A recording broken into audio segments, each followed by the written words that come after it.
They're putting you in a nursing home and taking your savings today, Grandma Elaine." Those innocent words from my 8-year-old granddaughter Sophie made my blood run cold as I stood in my kitchen in Birmingham, Alabama, stirring a pot of vegetable soup.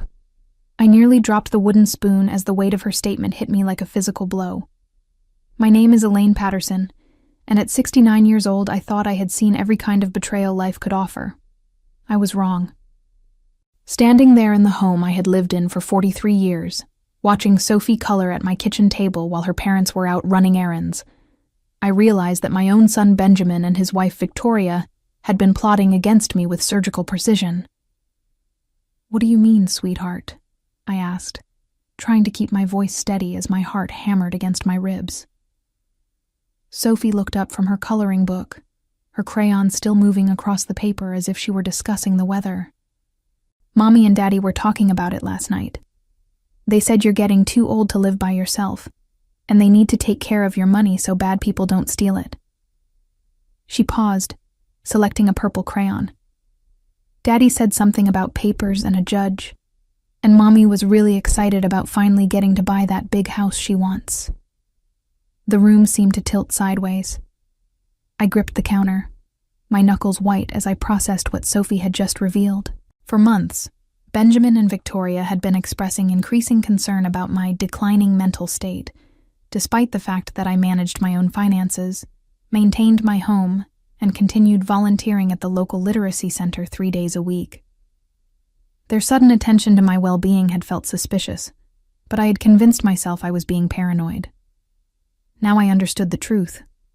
They weren't concerned about my welfare at all. They were positioning themselves to have me declared incompetent so they could access my $1.2 million estate. The thought made my stomach churn with a mixture of rage and heartbreak. This was my son, the boy I had raised alone after his father died when Benjamin was 12. I had worked 2 jobs to put him through college, sacrificed my own dreams to ensure he had every opportunity. "Are you okay, Grandma?" Sophie asked, noticing my silence. I forced a smile, though inside I felt like something fundamental had shattered. "I'm fine, honey. Keep coloring." But I wasn't fine. I was furious, and more importantly, I was determined. If Benjamin and Victoria thought they could manipulate a supposedly confused old woman, they were about to discover just how sharp my mind really was. As Sophie continued coloring, my mind raced through the past 6 months, connecting dots I had previously dismissed. Benjamin's sudden interest in my memory lapses, when I occasionally misplaced my keys. Victoria's pointed comments about the burden of maintaining such a large house. Their questions about my financial advisor, my attorney, and whether I had updated my will recently. The most chilling realization was how calculated their approach had been. Benjamin worked as an insurance claims investigator, which meant he understood exactly how competency hearings worked. Victoria, a former medical office manager, knew the right medical professionals to consult for favorable evaluations. Together, they had been building a case against me while pretending to be loving family members concerned for my welfare. I thought back to last week when Benjamin had insisted on accompanying me to my doctor's appointment. At the time, I had been touched by his attention. Now I realized he had probably been trying to plant seeds of doubt about my mental capacity with Dr. Harrison. The way he had interrupted me during the consultation, finishing my sentences and suggesting I was confused about my medications, suddenly took on a sinister meaning. Victoria's behavior made sense now, too. Her recent visits had included subtle suggestions about how difficult it must be for me to manage household finances. She had offered multiple times to help me organize my paperwork, claiming she wanted to ensure all my important documents were safely stored. When I had politely declined, she had pressed harder, suggesting that keeping track of bills and investments was becoming too stressful for someone my age. The cruelest part was how they had used Sophie in their scheme. My granddaughter had been encouraged to report back about Grandma's confusion after each visit. I remembered Sophie mentioning that her parents asked detailed questions about whether I seemed to forget things or repeat myself. They had turned an innocent child into an unwitting spy against her own grandmother. What broke my heart most was understanding that their sudden family dinners and weekend visits hadn't been motivated by love or genuine concern. Every moment of closeness had been manufactured to gather intelligence for their legal case. Benjamin's recent suggestion that I sign some updated documents for my safety now revealed itself as an attempt to trick me into signing papers that would make their legal theft easier. But they had made one crucial mistake. They had underestimated me completely. I hadn't built a successful consulting business and accumulated significant wealth by being naive or easily manipulated. If they wanted to play hardball with an old woman, they were about to learn that this particular grandmother had spent decades outmaneuvering people who thought they were smarter than her. The irony was that in their greed and eagerness to share their plans, they had revealed everything to the one person who would never keep their secrets, an 8-year-old child who trusted her grandmother completely. After Sophie revealed their plan, I realized I had perhaps 3 hours before Benjamin and Victoria returned, from what they had told me was a shopping trip to pick up dinner. Now I understood they were likely finalizing arrangements with the nursing home and preparing whatever legal documents they planned to ambush me with. The timeline was tight, but I had spent my career handling crisis situations under pressure. My first call was to Patricia Wong, my attorney and one of the smartest legal minds I knew. We had worked together when I sold my consulting firm 5 years ago, and she understood exactly how important my independence was to me. "Patricia, I need your help immediately," I said, explaining Sophie's revelation. "They're planning to have me declared incompetent, probably as early as today." Her response was swift and decisive. "Elaine, we need to establish an irrevocable trust right now. How quickly can you get to my office?" "I can't leave. They'll be back soon, and I need to be here when they arrive with whatever paperwork they've prepared." I could hear Patricia typing rapidly on her computer. "Then we'll do this over the phone and fax. I'm preparing the documents now. You'll need to transfer your major assets into a trust with Sophie as the primary beneficiary. Once it's irrevocable, Benjamin and Victoria can't touch those funds even if they somehow succeed with their competency case." My next call was to Robert Kim, my financial advisor at North Peak Engineering's investment division. We had maintained my portfolio conservatively but profitably for 15 years. "Robert, I need to execute some emergency transfers today. How quickly can we move my investments into a different structure?" "Elaine, if this is about asset protection, we can have most of your holdings transferred within 2 hours. What exactly are we protecting against?" I explained the situation, and Robert's professional calm cracked slightly. "That's unconscionable. Let me start the paperwork immediately. We'll move everything into the trust structure your attorney is creating." While Sophie hummed quietly over her coloring book, I systematically dismantled my son's inheritance expectations. The house deed was transferred into the trust. My investment accounts, including the substantial holdings from my business sale, were moved beyond Benjamin and Victoria's reach. Even my checking and savings accounts were restructured so that any court order they might obtain would find nearly empty accounts. The final call was to my neighbor, Joyce Martinez, a retired social worker who understood family dynamics better than most. "Joyce, I need a witness to come over in about an hour, and I might need you to take Sophie home to her parents if things get complicated." "Of course, honey. What's going on?" "My family is about to learn that underestimating a grandmother is a very expensive mistake." As I hung up the phone, I looked at Sophie, still peacefully coloring. In 2 hours, her innocent revelation would save my independence and teach her parents that greed comes with consequences they never imagined. The documents arrived by courier at exactly 3:30 p.m., 45 minutes before Benjamin and Victoria were scheduled to return. Patricia had worked with remarkable speed, creating an ironclad irrevocable trust that removed virtually all my assets from any potential legal reach. As I signed the final papers with Joyce Martinez as my witness, I felt a mixture of sadness and grim satisfaction. "Elaine, are you sure about this?" Joyce asked, reviewing the trust documents. "This is a significant step. Joyce, my son is planning to have me declared mentally incompetent so he can steal my money and warehouse me in a nursing home. Sophie told me their entire plan." I signed my name with steady hands. This isn't just about protecting my assets. It's about protecting my dignity and my granddaughter's future. Joyce's expression hardened. As a former social worker, she had seen elder abuse in many forms.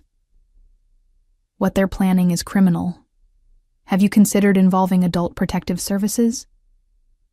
First, I want them to experience the consequences of their greed. Then we'll see what legal action is appropriate. I folded the completed trust documents and placed them in my desk drawer. For now, I want them to walk into their own trap. At 4:15 p.m., I heard Benjamin's car pull into my driveway. Through the window, I watched him and Victoria exit the vehicle with purposeful expressions. Victoria carried a manila folder thick with documents, while Benjamin had what appeared to be a clipboard with official-looking papers. They moved with the confidence of people who believed they held all the cards. Sophie looked up from her coloring book as they entered through the front door. "Mommy, Daddy, Grandma and I made cookies and I told her about your surprise." Victoria's face went pale. "What surprise, sweetie?" "About the nursing home and taking Grandma's money. You said it was supposed to be a secret, but Grandma makes the best cookies when she's happy, so I thought she should know early." The silence in my living room was deafening. Benjamin and Victoria exchanged a look of pure panic while I smiled serenely from my armchair.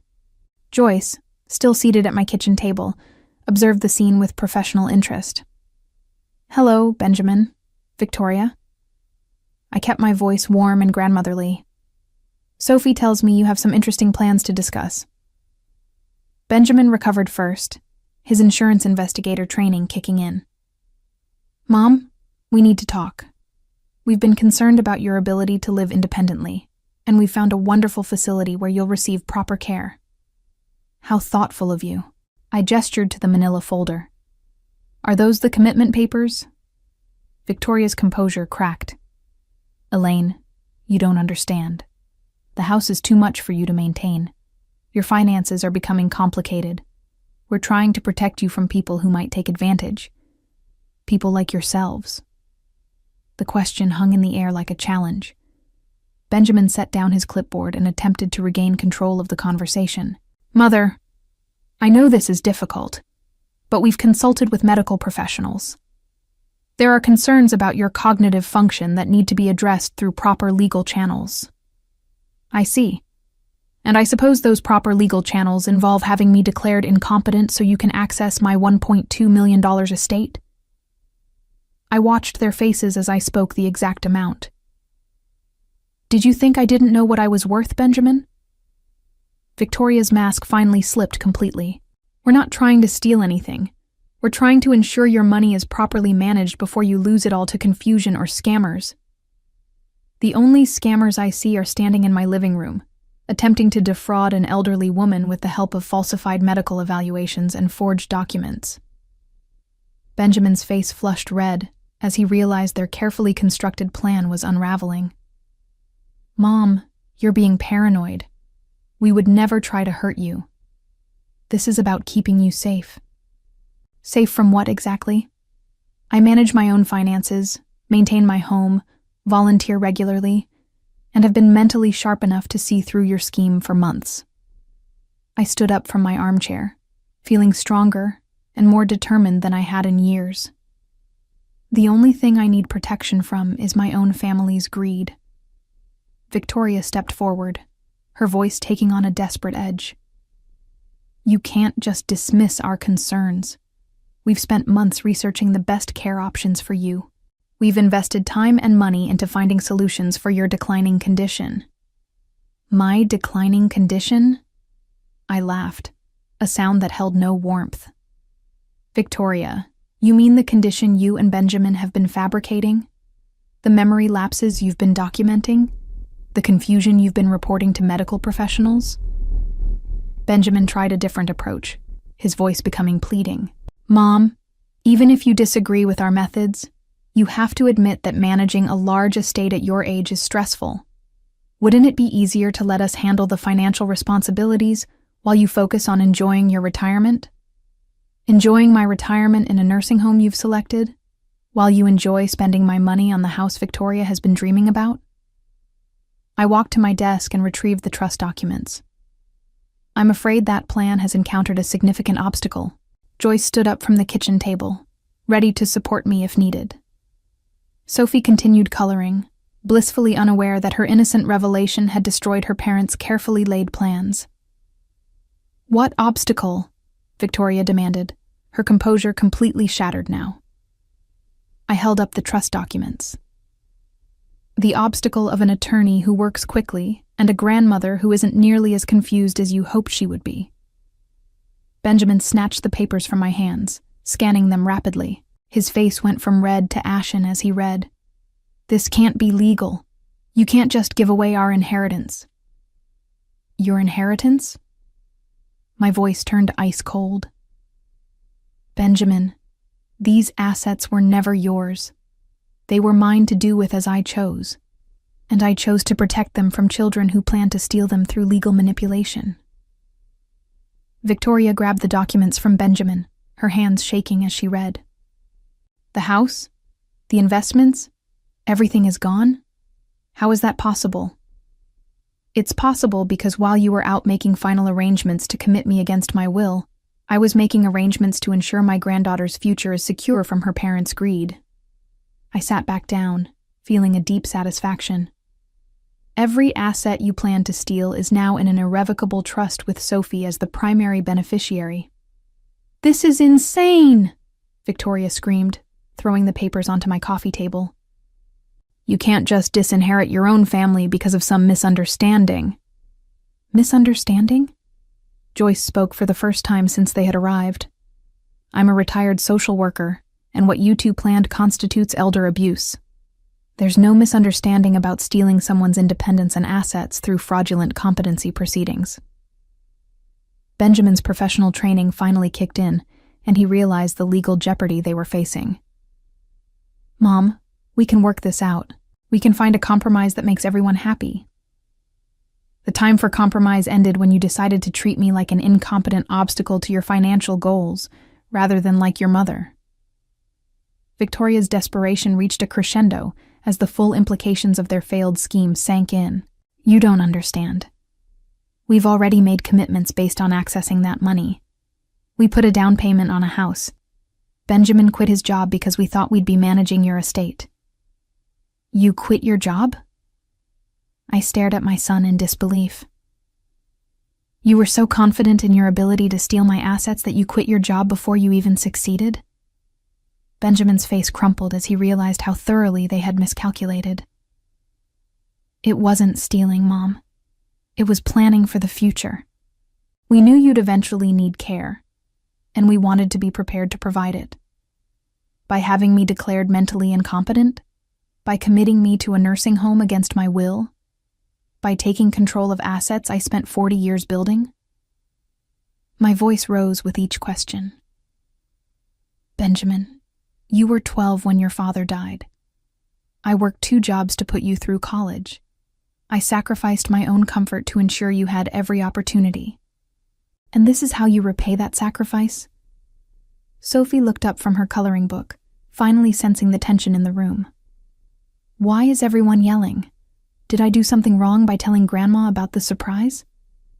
The innocent question cut through the room like a blade. Victoria and Benjamin realized that their own daughter had exposed their plan because they had been careless enough to discuss it in front of her.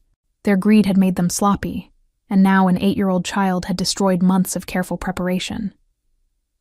"No, sweetheart," I said gently. "You did exactly the right thing by telling Grandma the truth. Honesty is always the best choice." Benjamin made one final desperate attempt to salvage the situation. "Mom, please. Let's sit down and discuss this rationally. We can undo the trust. We can find a solution that works for everyone." "The trust is irrevocable, Benjamin. Even if I wanted to undo it, which I don't, it's legally impossible. Every asset you plan to steal is now permanently beyond your reach." I picked up the commitment papers he had brought. "Were you planning to have me sign these today? Or were you going to forge my signature like I suspect you've done on other documents?" Victoria burst into tears, the weight of their financial ruin finally hitting her. "We're going to lose everything. The house deposit, Benjamin's job, our credit rating. How are we supposed to explain this to Sophie?" "Perhaps you should explain it the same way you explained your plan to steal from her grandmother," Joyce suggested coldly. "Children deserve honesty about their parents' character."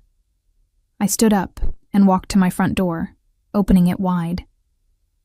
"I think it's time for you to leave. Sophie can stay here tonight if she wants, or Joyce can drive her home when you've had time to process this situation." Benjamin gathered up the useless commitment papers, his hands shaking. "This isn't over, Mom. We can challenge the trust. We can prove you were coerced or confused when you signed it. By all means, challenge it. Patricia Wong would love to depose you both about your plan to commit fraud against an elderly family member. I'm sure that legal discovery process will be fascinating for everyone involved." I maintained my position by the open door. "You have 30 seconds to leave my property before I call the police to report an attempted elder abuse scheme." They left without another word. Victoria still crying, and Benjamin staring straight ahead with the expression of a man who had just watched his future crumble. As their car pulled away, Sophie looked up at me with wide eyes. "Grandma, are Mommy and Daddy in trouble?" "Yes, sweetheart, but sometimes people have to face consequences when they make very bad choices." The next morning brought a series of frantic phone calls that I let go to voicemail. Benjamin's voice grew increasingly desperate with each message, while Victoria's calls devolved into angry demands that I fix this mess immediately. By noon, they appeared at my door again, this time with a different strategy. "Mom, we've spoken with our attorney," Benjamin announced, his voice artificially calm. "He believes the trust can be challenged on grounds of undue influence. Patricia Wong clearly took advantage of your emotional state." I invited them in with a smile. "How interesting. And what does your attorney think about your plan to have me declared incompetent through falsified medical evaluations?" Victoria's composure was already cracking. "We never falsified anything. We had legitimate concerns about your mental state. Concerns you documented by coaching Sophie to report my supposed confusion. Concerns you supported by interrupting my doctor's appointments to suggest I was becoming incompetent." I pulled out a folder I had prepared overnight. "Fortunately, I've been documenting your behavior as well." Benjamin's face went pale as I showed them photographs of documents they had left behind during previous visits, recordings of conversations where they discussed my supposed declining condition, and a detailed timeline of their activities over the past 6 months. "Patricia helped me compile quite an impressive case for attempted elder fraud," I continued. "We have enough evidence to pursue criminal charges, not just civil litigation." "You recorded us!" Victoria screamed. "That's illegal." "Not when it's done to protect myself from family members planning to commit crimes against me. Alabama law is very clear about self-defense recordings in cases of suspected elder abuse." Benjamin realized they were completely outmaneuvered. "What do you want from us, Mom?" "I want you to understand that your greed has cost you everything. Sophie's college fund is secure, but your inheritance is gone forever. Your attempt to steal from me has backfired spectacularly." The beautiful irony was that their scheme had been so elaborate, so calculated, that it provided perfect evidence of their criminal intent. Joyce arrived just as Benjamin and Victoria were preparing to leave, bringing with her a representative from Adult Protective Services and a detective who specialized in elder fraud cases. The timing was perfect, though I had not orchestrated their arrival. "Mrs. Patterson," Detective Williams introduced himself, "we received a report about a potential elder abuse case involving attempted financial exploitation." Victoria's face went from red to white in seconds. "This is harassment. We were trying to help Elaine." "By having her declared incompetent so you could access her assets?" Detective Williams consulted his notes. "We've reviewed the evidence Mrs. Patterson provided, including recordings of conversations where you discussed your plan to commit her against her will." Benjamin tried to assert some control over the rapidly deteriorating situation. "We haven't broken any laws. We were concerned about our mother's welfare and explored legal options for ensuring her care." Legal options that included falsifying reports about her mental condition and attempting to trick her into signing documents that would facilitate your access to her assets. The Adult Protective Services representative spoke up. "Mr. Patterson, attempted financial exploitation of an elderly person is a felony in Alabama." I watched my son's face as he realized that their carefully planned scheme had not only failed, but had exposed them to serious criminal liability. Victoria began crying again, understanding that their financial ruin was now compounded by potential jail time. "The irony," I said quietly, "is that if you had simply been honest about your financial problems, I might have been willing to help. Instead, your greed has cost you everything, including your relationship with Sophie and your standing in this family." Detective Williams handed Benjamin a card. "You'll want to contact an attorney. We'll be filing charges by the end of the week." As they were escorted out, I felt a profound sense of justice served and protection secured. Benjamin and Victoria faced devastating consequences that extended far beyond their failed inheritance grab. The criminal charges for attempted elder fraud resulted in felony convictions that destroyed Benjamin's career in insurance and made Victoria unemployable in any position requiring financial trust, while their early withdrawal from Benjamin's retirement accounts to fund their premature house purchase created massive tax penalties they couldn't afford to pay. Their marriage crumbled under the financial pressure and mutual blame, leading to a bitter divorce where Sophie chose to live primarily with me rather than with parents who had proven themselves willing to exploit family members for money. The social stigma of their attempted elder abuse scheme made them pariahs in our community, where word spread quickly about the couple who had tried to steal their own mother's independence and assets through fraudulent legal manipulation.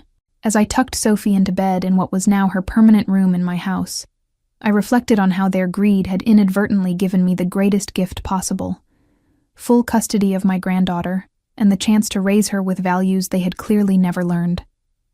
Looking back on my journey from potential victim to victorious grandmother, I realized that sometimes the most important inheritance we can leave is not money, but the lesson that wisdom, preparation, and strategic thinking will always triumph over greed, and the foolish assumption that age equals vulnerability.